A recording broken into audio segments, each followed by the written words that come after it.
Спасибо большое, эмоции непередаваемые. Я очень рад, что смог сегодня дебютировать, так как я приехал всего лишь пару дней назад с командой, 2 дня побыл и вообще, если честно, не думал, что даже доверят.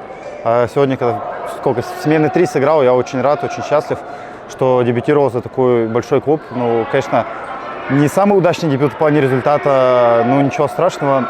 Хорошо, что в туре 2 игры, и завтра мы выйдем с другим настроем, с другим желанием и будем играть только на победу. Атмосфера шикарная, вообще болельщики, просто огромное спасибо. Мне столько за эти дни написало, пожелали удачи, поприветствовали, сказали, что нужна будет помощь. Обращайся, я безумно благодарен за такой прием. Если честно, вообще не ожидал. Мне очень приятно приехать в эту команду, в этот город. Спасибо большое. Ну, пока что рано и неуместно какие-то, я думаю, сравнения делать между чемпионатами. Каждый чемпионат по-своему хорош. Где-то есть свои проблемы, недочеты. Я в этом чемпионате, значит, для меня этот чемпионат сейчас главный и самый лучший.